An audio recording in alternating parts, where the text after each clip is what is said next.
Alright, this is my first capstone script. This one is about drought in the Southwest Asia.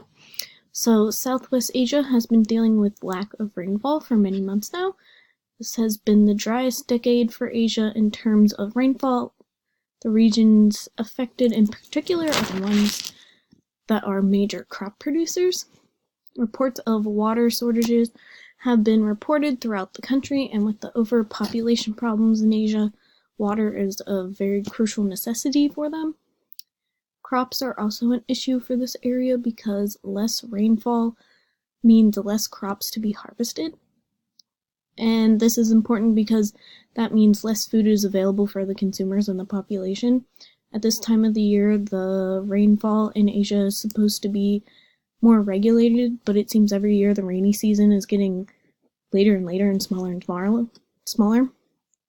Reporters do not expect there to be any rainfall until late August, early September. This is an effect of climate change because of the progressive shift in seasons.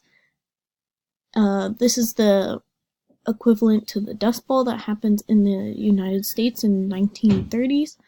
When the drought hit, gave farmers and the population hardships for many months, and the UN reports that say that drought in Asia is going to become more intense as time goes on.